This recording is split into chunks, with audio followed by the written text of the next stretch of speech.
Bom dia, quem nos acompanha. Hoje vamos falar de um assunto polêmico e amplamente comentado: o uso da inteligência artificial no lugar da mente humana.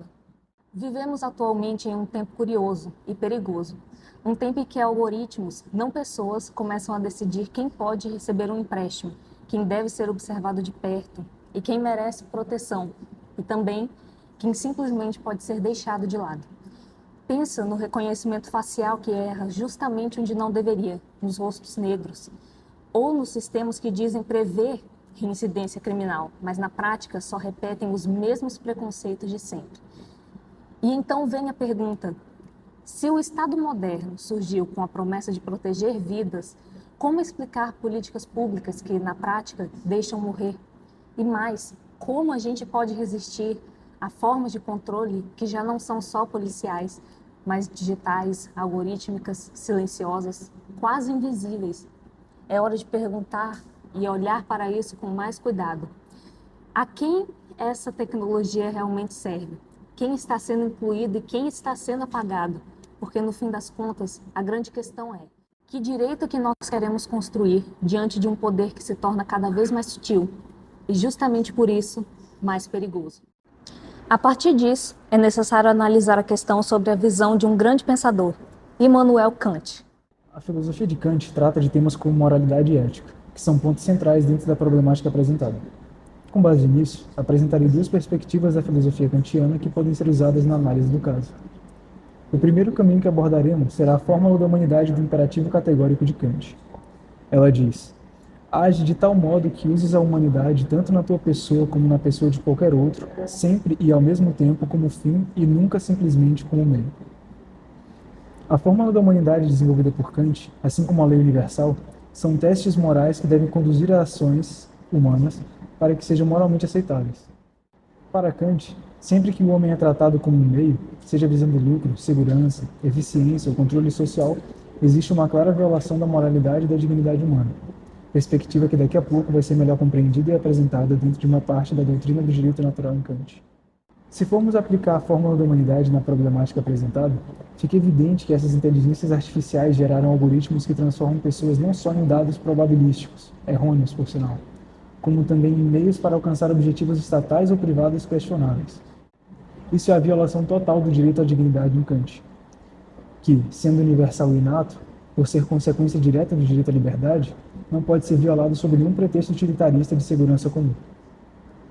Ou seja, quando se utiliza de preconceitos históricos para a construção de um algoritmo que tem como fim a segurança pública, se coloca grupos minoritários como um meio para se alcançar um fim completamente utilitarista. Se abre mão da dignidade e dos direitos de certo grupo para a preservação da sensação de segurança de classes privilegiadas, ignorando que essas pessoas marginalizadas também são fins em si mesmos e, portanto, absolutas em seus direitos. Sobre a doutrina do direito, a liberdade e a problemática apresentada dentro da filosofia kantiana, nesse segundo ponto, vamos tratar do desenvolvimento acerca do direito à liberdade em sua obra Doutrina do Direito e como ela faz paralelo com o assunto abordado. Para Kant, o único direito inato é a liberdade, o direito à livre autodeterminação, e a função do Estado é justamente garantir a igual liberdade externa de todos através de leis universais. Nesse sentido, Norberto Bobbio traz duas diferentes perspectivas para o termo. Estado de Direito, em primeiro lugar, pode ser usado para se tratar de um Estado limitado pelo direito, cujo poder é exercido na forma do direito e segundo garantias jurídicas pré-estabelecidas. Pode também ser usado para falar de um Estado cuja função seja criar condições onde todos possam coexistir segundo as leis universais. Em ambos os casos, o direito kantiano norteia o exercício estatal e é fundamentado na noção de liberdade, que é o ponto de partida para a formulação de todos os outros direitos existentes, e, se quebrado, viola a própria condição existencial do direito. Assim, quando o Estado utiliza de mecanismos virtuais como IA ou algoritmos para preventivamente privar da liberdade, parcial ou totalmente, um determinado grupo de indivíduos, existe não só a violação da universalidade da norma, como um ataque à própria condição que faz valer o poder estatal.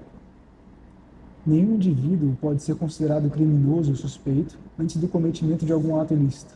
Nesse contexto, a criação de uma norma universal é impossível, já que não se poderia considerar todos os indivíduos suspeitos e perigosos antes de ações criminosas. Seria caótico e ilógico. Justamente pela defesa de uma liberdade estrita, A doutrina kantiana aborda também de forma robusta a responsabilidade, podendo todos os indivíduos, sem nenhuma coação, determinar os fins de suas ações e os meios para tal, eles são totalmente responsáveis pelo que fazem, e somente eles podem ser responsabilizados por seus atos. Diferentemente do que fazem certos algoritmos de segurança pública, que, com base em preconceitos históricos, generalizam para uma classe inteira certas infrações. Bem, além dessa visão, é também importante entender o pensamento de Marx. No capítulo 1 de O Capital, Marx explica a dualidade imanente à mercadoria, isso é, valor de uso e valor de troca. O valor de uso corresponde à utilidade concreta da mercadoria, isso é, a sua capacidade de satisfazer necessidades humanas. Já o valor de troca expressa a proporção pela qual essa mercadoria pode ser trocada por outras mercadorias. No modo de produção capitalista, ocorre uma inversão. O valor de uso passa a funcionar apenas como um suporte material do valor de troca. Em outras palavras, a utilidade deixa de ser o fim e se torna o meio, o que passa a orientar a produção não é a satisfação das necessidades, mas a possibilidade de valorização do capital. Como consequência, a sociedade passa a ser guiada não pelo conteúdo concreto das necessidades humanas, mas pela busca incessante por lucro. Observando essa dinâmica, podemos interpretar que o uso de inteligências artificiais ainda defeituosas ou imaturas, especialmente em empresas privadas, não se explica prioritariamente por sua capacidade de atender melhor as necessidades humanas. Ao contrário, a sua implementação tende a visar, antes de tudo, o barateamento dos custos de produção, com a consequente elevação da taxa de lucro, mesmo quando isso implica piorar serviços, precarizar trabalhadores ou ampliar desigualdades. É fundamental, portanto, combater essa lógica e recolocar as necessidades humanas acima da rentabilidade. As tecnologias devem ser utilizadas apenas na medida em que de fato contribuam para o bem-estar coletivo. Da mesma forma, seu uso deve ser contido ou recusado sempre que apenas reproduzirem ou aprofundarem problemas sociais já existentes. E é isso. Pensar Kant e Marx e essas tecnologias serve para lembrar que o direito precisa acompanhar o tempo, sem perder de vista quem deve proteger. Que a gente siga questionando, escolhendo o que queremos fortalecer e o que precisamos mudar. Obrigada por nos ouvir e até a próxima.